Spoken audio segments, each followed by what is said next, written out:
É um excelente ponto, Luiz. A principal reclamação, e ela é consistente, e como vocês podem ver aquele gráfico que o Barreto colocou no início, nós podemos tratar como trânsito, como carrossel, como sanfona. É, um, é uma ilustração de um padrão de comportamento, né, que é aceitável por todos aqueles atores que participam aqui do acompanhamento do futebol brasileiro. A maior contestação dos treinadores, Luiz, é com relação à ausência de responsabilização dos dirigentes. Então, assim, no momento de uma demissão, no momento de um desligamento daquele treinador do clube, eles são comunicados de qualquer forma. Muitas das vezes não é a pessoa que o contratou que vai conversar com ele a respeito. Se conversar, que a maioria dos casos são relatados por ligação telefônica também, então é uma ligação para ele entrar, uma ligação para ele sair. Agora, no processo, no caminho que leva ao rompimento contratual, a maior contestação deles é assim, não há o cumprimento das cláusulas rescisórias, não há o pagamento das dívidas que já estavam sendo acumuladas com os próprios salários do treinador até o momento que leva à demissão. Então, muitos deles precisam entrar na justiça para receber aquilo que os é devido. Isso é muito frequente. Então, enquanto o clube vai entrando num declínio financeiro, estrutural, econômico a longo prazo, porque você vai acumulando dívidas trabalhistas, né, não apenas com o treinador, mas também com os credores que participaram daquele contrato, eu não sei o que acontece com os dirigentes, porque os dirigentes nunca são questionados a respeito. Ninguém a concentração da narrativa ela fica muito em quem entra e em quem sai, mas não o que levou àquela tomada de decisão. Se quem toma a decisão por contratar ou sair tem condições suficientemente fortes ou sólidas, com formação profissional, com histórico, para conseguir avaliar o trabalho de um treinador, o que um treinador de elite do futebol de alto rendimento consegue entregar ou não. Então, essa é a minha percepção central do estudo, é que o futebol brasileiro é uma grande plataforma de ascensão política e social. E aqueles que mantêm o poder, seja com status, com fama ou com dinheiro, que são os tomadores da decisão, se perpetuam no poder enquanto os líderes técnicos de um projeto esportivo que poderia ter sido desenvolvido dentro do clube durante 1, 2 ou 3 anos, entram nessa cultura de descarte. Isso não para. Então, nós acabamos atacando a essência do nosso próprio futebol com o amadorismo, a negligência dos tomadores de decisão responsáveis por contratar e demitir treinadores. E você foi tentar entender como é que funciona isso, né, Matheus? Como é que os clubes brasileiros contratam treinador? Essa é a base do seu estudo, que está aí registrado como SOS-RH? Exatamente. Essa é uma sequência de um ângulo qualitativo. Nós havíamos produzido um estudo no final de 2020, com uma análise mais quantitativa, tentando explorar ali 16 anos de competição de Série A, e dada as condições bem precárias que os treinadores, que os clubes ofereciam para os treinadores junto às comissões técnicas, agora nós resolvemos estender um viés qualitativo, conversando diretamente com aqueles profissionais que passam efetivamente por essa história, né? Por esse trânsito, por essa rotatividade, essa volatilidade de cargos, de empregos dentro do país. Então, essa foi a ideia central, tentar entender de fato como funcionam os procedimentos, ou os processos de entrada e de saída do treinador no cargo em clubes da Série A. Bom, quantitativo a gente está acompanhando com frequência, mas não custa nada ajudar a situar aqui, né? Temos para mostrar números desse trânsito de treinadores só dentro da Série A do Campeonato Brasileiro, né? Para citar como exemplo, né?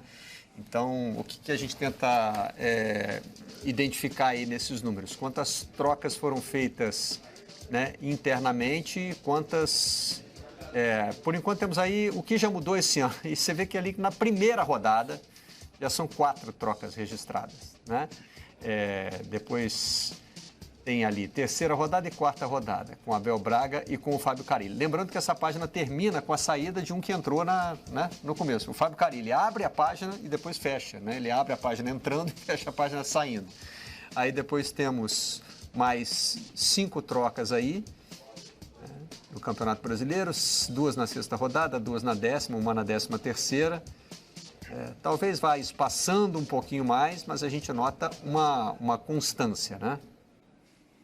Bom, por enquanto é onde estamos. Agora vamos tentar entender quais são as mudanças feitas na era dos pontos corridos e o que as barrinhas mostram aí, né? O número de indivíduos, ou seja, os treinadores que a gente está identificando aí, quais foram as trocas efetivas e quais foram as trocas interinas ali no fim, né? Então, o vermelho é quando a troca já foi efetivada. E ali a barrinha menor é quando tem um interino. E no futebol brasileiro a gente também começou a viver o fenômeno da efetivação do interino, né? Então, mesmo na hora de fazer esses gráficos, a gente tem que ter uma certa flexibilidade, porque o interino, num determinado momento, ele vira o efetivo. Bom, o quantitativo a gente mostra aqui todo dia, né, Matheus, que é muito grande, mas e esse qualitativo? Como os clubes brasileiros contratam e demitem treinadores? O seu estudo tentava identificar isso, né? E quais são as conclusões? A nota do Rodrigo Capello mostra um procedimento que nos parece absolutamente amador. São decisões tomadas quase sempre no calor da emoção. É isso mesmo? Quando você vai conversar com os clubes, tentar entender o processo, se confirma essa sensação? Eu não conversei com os clubes, Barreto. Eu conversei com 26 treinadores que trabalharam, pelo menos em uma ocasião, em um dos 43 clubes que participaram da Série A desde 2003 a 2020. Então, aqui eu tenho uma amostra de 26 treinadores com um bom trânsito na Série A. É claro que eles participaram na condição de anonimato, até para tornar as respostas um pouco mais flexíveis, um pouco mais sólidas na hora das respostas, né, na hora dos argumentos, na hora de explorar a fundo cada um dos detalhes, as suas experiências. Mas, de fato, existe uma ausência de técnicas profissionais que você encontraria no mercado corporativo ou em qualquer outra instituição que conduza o capital humano estratégico da sua instituição, desde o início, desde da prospecção desse profissional, até uma triagem, até uma sequência de avaliações internas, antes de se estender um eventual convite, uma eventual proposta para que esse profissional entre no cargo, assuma o cargo e dê uma sequência ao trabalho que já venha sido implementado pelo clube, com algum propósito, com alguma substância que de fato sustente o trabalho desse profissional por um período maior do que a média dos 65 dias em que um treinador fica no cargo na Série A. Porém, isso não acontece no Brasil. Na Série A, os treinadores são contratados mediante uma ligação telefônica ou um mero encontro pessoal, que, na verdade, a grande maioria dos treinadores relataram que é muito raro que isso aconteça, né? É um evento de raríssima ocasião.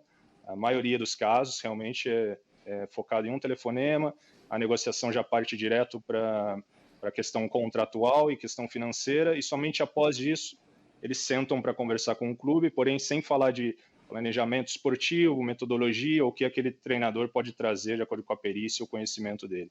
É realmente assustador.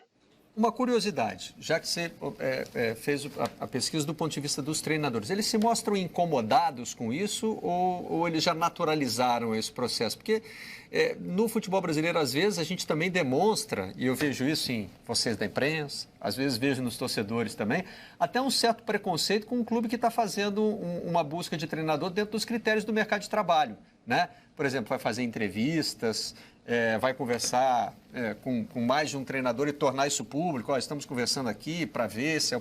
Me parece que às vezes isso é mal recebido, né? Isso também é algo mais recente no futebol brasileiro, né? O estudo é feito desde 2003. Isso é uma prática que é recente no futebol brasileiro. Fazer que nem o Flamengo fez agora de viajar, entrevistar. Palmeiras também fez antes. Isso é muito recente. Então, a prática adotada desde sempre aqui, sempre foi essa que foi descrita pelo Matheus agora. Às vezes eu noto um tom de crítica, às vezes até um tom de deboche com os clubes que querem implementar um modelo mais profissional de captação de talento para a vaga de treinador.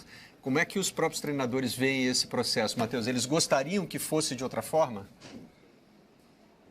Olha, Barreto, eu senti, sinceramente, ao longo das entrevistas, que muitos deles nem pararam para refletir a respeito. E você consegue constatar isso em algumas das respostas que estão disponíveis no documento na versão em português, que vai ser disponibilizada ao público brasileiro pela Universidade do Futebol mais tarde nessa semana.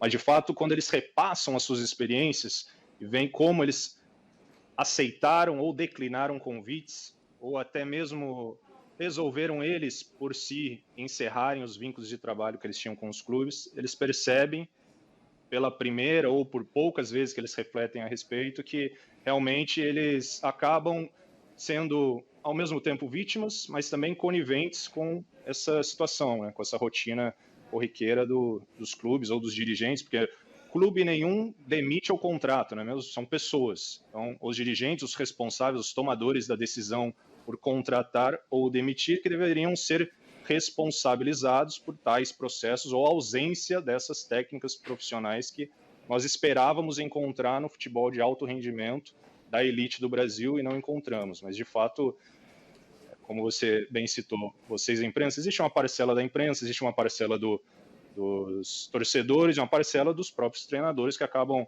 aceitando ou sendo coniventes com essa situação. Agora, é uma minoria, é claro, né? Como essa já é uma cultura de descarte que é implementada no Brasil há algumas décadas, isso acabou já é o que se espera, eu acredito, na mídia, só que isso acaba prejudicando o desenvolvimento de carreira dos treinadores e, sobretudo, os projetos esportivos das equipes que aceitam esse comportamento. Matheus, Pedro Moreno falando aqui, bom dia. O que você colocou aí para mim agora, acho que é a palavra-chave, que é a questão da cultura. Essa é a cultura que a gente tem aqui no futebol brasileiro. E quando você diz que os treinadores talvez não tivessem nem parado para perceber sobre a questão, para refletir sobre essa questão, mostra muito claro como que isso está intrínseco aqui dentro da nossa cultura, dentro do futebol brasileiro. E aí eu queria te perguntar se nessa pesquisa você conversou com algum técnico estrangeiro vindo de fora para o futebol brasileiro e se a percepção deles é muito diferente em relação a essa percepção dos treinadores brasileiros. Pedro, eu não conversei, mas por coincidência eu estava em Portugal há 2 meses e eu comentei com 2 treinadores que haviam passado pelo Brasil e, embora eu não tenha estrangeiros na minha amostra, eles confirmaram que o processo é, se não idêntico, similar. Então, esse primeiro braço qualitativo se concentrou única e exclusivamente nos treinadores brasileiros que têm mais trânsito no país.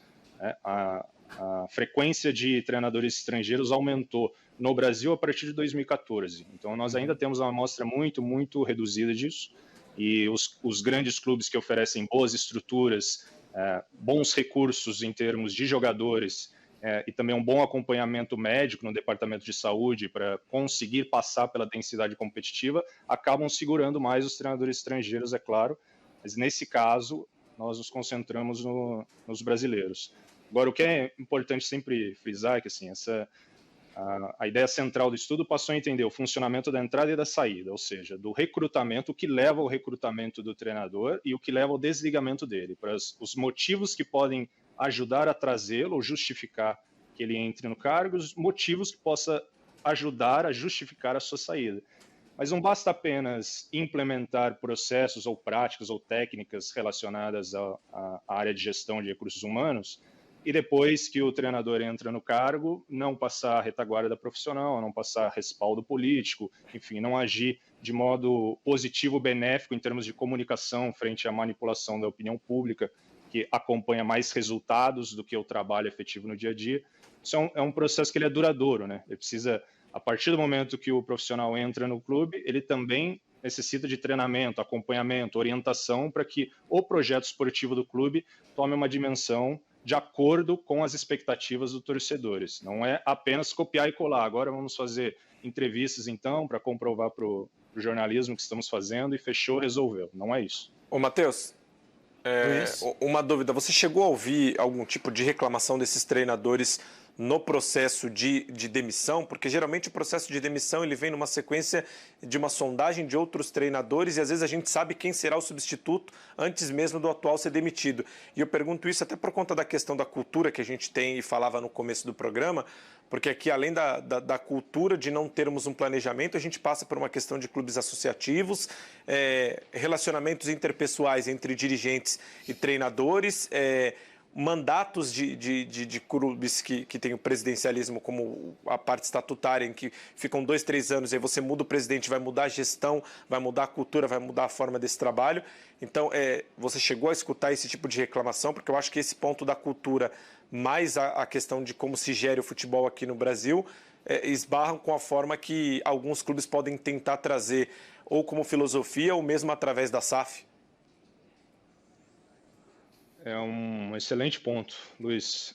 A principal reclamação, e ela é consistente, e como vocês podem ver aquele gráfico que o Barreto colocou no início, nós podemos tratar como trânsito, como carrossel, como sanfona. É uma ilustração de um padrão de comportamento, né, que é aceitável por todos aqueles atores que participam aqui do acompanhamento do futebol brasileiro. A maior contestação dos treinadores, Luiz, é com relação à ausência de responsabilização dos dirigentes. Então, assim, no momento de uma demissão, no momento de um desligamento daquele treinador do clube, eles são comunicados de qualquer forma. Muitas das vezes não é a pessoa que o contratou que vai conversar com ele a respeito, se conversar, que a maioria dos casos são relatados por ligação telefônica também. Então, é uma ligação para ele entrar, uma ligação para ele sair. Agora, no processo, no caminho que leva ao rompimento contratual, a maior contestação deles é assim, não há o cumprimento das cláusulas rescisórias, não há o pagamento das dívidas que já estavam sendo acumuladas com os próprios salários do treinador até o momento que leva à demissão. Então, muitos deles precisam entrar na justiça para receber aquilo que os é devido. Isso é muito frequente. Então, enquanto o clube vai entrando num declínio financeiro, estrutural, econômico a longo prazo, porque você vai acumulando dívidas trabalhistas, né, não apenas com o treinador, mas também com os credores que participaram daquele contrato, eu não sei o que acontece com os dirigentes, porque os dirigentes nunca são questionados a respeito.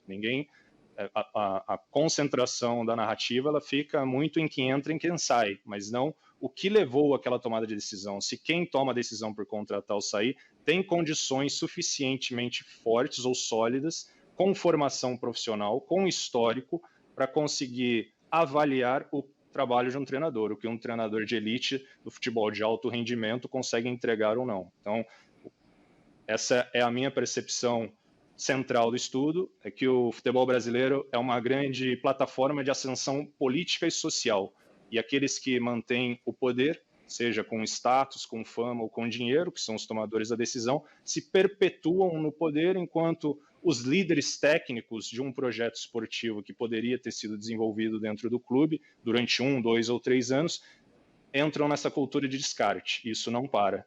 Então, nós acabamos atacando a essência do nosso próprio futebol com o amadorismo, a negligência dos tomadores de decisão responsáveis por contratar e demitir treinadores. E raramente os responsáveis pela demissão, e aí é que entra a parte do Capello, né, quando o Capello comenta o estudo do Matheus, esse processo amador de demissão de treinador, ele custa dinheiro. Sim. Né? Porque, como o Matheus está dizendo, o relato dos treinadores é que eles nunca conseguem receber na hora. E se eles vão receber depois, isso vai custar mais caro para o clube, não mais barato. E o clube não paga na hora por uma série de vícios, por hábitos, às vezes também porque não tem o dinheiro no caixa naquele momento, porque não planejou aquilo, mas lá na frente vai custar dívida trabalhista, ele vai pagar juros em cima do... Ou seja, cada demissão vai custando mais cara do que a outra. E o profissional que é responsável por essas demissões, ou seja, um cara que está dando prejuízo ao clube, ele não necessariamente é cobrado de forma efetiva por isso, né? O diretor de futebol tinha que ter na avaliação do trabalho dele, amigão, tu me demitiu 3 técnicos aqui, eu estou pagando multa, eu vou ficar devendo aqui 10 anos para esses caras. Até porque, na maioria das vezes, quem acaba arcando com o pagamento dessa dívida são gestões posteriores. Não é a gestão que paga, a gestão que demite, quando tem esse tipo de dívida, na maioria das vezes, até porque normalmente são tempos ali da direção de 3 anos, são períodos de 3 anos, então, na maioria das vezes, quem acaba arcando com dívida, pagando as dívidas anteriores, são outras diretorias e não quem contrata e quem demite. E é curioso, né, Milton, juntando aqui duas pontas das respostas que o Matheus deu agora há pouco, parece que o processo de contratação de técnicos estrangeiros, não sei se a gente tem a sensação, porque o processo tem sido um pouquinho mais demorado, mas ela parece um pouco mais pensada, né? O Vitor Pereira, a princípio, assinou ao Corinthians, porque achou que não poderia implantar o trabalho, depois resolveu topar, mas quando chegou aqui percebeu que talvez tenha tomado uma decisão meio apressada, que agora ele só reclama do calendário, né? O Flamengo, a diretoria do Flamengo viajou pela Europa para trazer o Paulo Souza, mas para mandar embora não precisou viajar para lugar nenhum, já mandou, já tomou essa decisão, né? Os que estava aqui mesmo. Aí já não tem o pudor, mas pelo menos no processo de contratação parece ter um pouquinho mais de cautela. E acho que tem um fator importante aí, né? Por exemplo, o Pedro já citou o Palmeiras, né? Quando o Palmeiras contratou o Abel. Veja que o Abel era um técnico que ninguém sabia direito quem era, né? Ele tinha feito um bom trabalho lá em Portugal, num time médio e tal, estava no mundo árabe, Grécia, bababá. Mas não era o cara, né? Não, esse cara vai resolver. Está fazendo um sucesso danado, então valeu a pena o Palmeiras ir atrás de uma informação, investigar e conversar e trabalhar para trazer um técnico que hoje é um dos mais vencedores da história do Palmeiras, né? Acho que talvez a gente tinha uma mudança de perfil aí em relação com a entrada das SAFs, né? Talvez a gente tenha um movimento mais profissional, digamos assim, de procurar técnicos e também pensar mais na hora de demitir, porque quando você mostra uma tabela com 4 técnicos demitidos na primeira rodada do Campeonato Brasileiro, alguma coisa está errada, né? Mas o que eu queria perguntar para o Matheus, não sei se o estudo chegou a isso e nas entrevistas que você fez com os treinadores isso foi revelado, mas a respeito da motivação da arquibancada, né? Se a arquibancada é decisiva, porque, por exemplo, você falou que eles assinam um contrato antes até de discutir o que vão fazer, qual vai ser o trabalho, qual é a estrutura e tudo mais. E para demitir, exatamente a mesma coisa, liga, obrigado, não precisa vir, passa no RH e pega lá a carta de demissão. O dinheiro não, só a carta de demissão. O quanto isso tem a ver com a arquibancada, né? Porque, na verdade, assim, quando você contrata um técnico, e aí eu estou falando da minha percepção, né? Não entrevistei ninguém, não fiz pesquisa, é só uma observação não científica, digamos, do panorama que a gente tem, né? É você trazer um técnico, ou que tem sido vencedor em outros lugares, ou que já teve passagens vitoriosas pelo seu próprio clube, né? Normalmente tem um pouco esse caráter. Tem a ver com a arquibancada, ou seja, a minha percepção é que, em geral, eles querem justificar alguma coisa para a torcida, para a arquibancada, né? Então, eu demito esse cara porque a arquibancada está brava com ele, ou eu contrato esse cara porque ele tem um passado que vai agradar a arquibancada. Tem a ver com a posição da torcida em relação a esses profissionais, Matheus?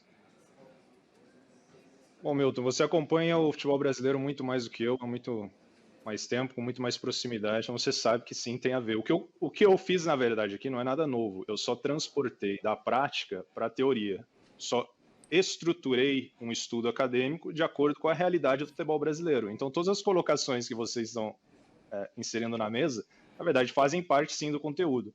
Os dois principais fundamentos que sustentam a decisão, a tomada de decisão, a saída de um treinador, desligamento de um treinador no Brasil, é a pressão interna e a pressão externa. A pressão interna nada mais é do que grupos políticos ou conflitos internos dentro do clube, dentro da instituição, que vão empurrar o treinador para responder única e exclusivamente sozinho pelos resultados, ou seja, um julgamento sobre jogos, não sobre a avaliação do seu trabalho efetivo junto à sua comissão técnica em um calendário com uma densidade competitiva muito alta que não oferece tempo para treinamento, apenas para recuperação. Ou seja, pressão interna ou pressão externa. A pressão externa é a que vem dos torcedores, é a que vem dos debates exponenciais em redes sociais, é aquela repetição frequente em programas televisivos, enfim, cobertura editorial entre os profissionais da comunicação, por isso também entra da parcela da comunicação em aceitar ou ser conivente com isso, já faz parte da cultura do futebol brasileiro, mas entra assim, Milton, entra a pressão que vem de fora para dentro, que empurra o treinador para responder sozinho, como se ele fosse o elemento chave dos resultados, da bola entrar ou não entrar, sendo que o futebol é um esporte, o futebol no mais alto nível do Brasil é alto rendimento, ou pelo menos deveria ser. Então é um jogo de invasão, ele depende de dinâmicas grupais, depende de um comportamento coletivo. Agora, do coletivo depende dos indivíduos. Agora, qual é o percentual das condições fisiológicas, biológicas daquele indivíduo na semana para se preparar para chegar a campo? Quem conseguiria fazer essa análise, essa avaliação, seria a área técnica junto à área médica. Esses deveriam ser os tomadores da decisão sobre a continuidade de um projeto esportivo no clube. Não partir da opinião, do julgamento subjetivo daqueles dirigentes que têm cargos políticos para se perpetuar no poder. Por isso que eu acho que o holofote precisaria ser redirecionado um pouco, mas você foi cirúrgico em encontrar um dos fundamentos que dão substância para entregar ou trazer novos treinadores. É um pouco lamentável. Matheus Galdino. Em cima disso que o Milton falou, no próprio desligamento do Silvinho, a questão da torcida foi dado como um dos fatores. A gente percebeu que ficou insustentável com a torcida. Então, eu lembro que a gente citava o constrangimento do presidente, né? É isso. Ele falou exatamente isso que o Milton colocou. É isso, não tem mais clima com a torcida, é por isso que a gente está desligando o treinador. E clube nenhum consegue ter diante da sua torcida um posicionamento de dizer assim, olha, gente, eu não posso demitir, não dá. Não. Tudo bem que vocês estejam considerando que está errado, mas a gente acredita, né? A gente... ainda não chegamos nesse ponto. Matheus, muito obrigado pela participação no Redação. Você já disse hoje, mas não custa reforçar, né? O estudo, então, vai estar disponível no site da Universidade do Futebol. Exatamente. Essa versão em português... Até o final da semana, a Universidade do Futebol já disponibiliza para acesso público, porque ele é uma reprodução do artigo científico original, que está em inglês e em português é o que vale para o Brasil. Maravilha. Obrigado mais uma vez ao Matheus Galdino. Vamos fazer um rápido intervalo. Peraí. Agora eu preciso me despedir oficialmente do Luiz Teixeira. Tchau, Luiz. Valeu.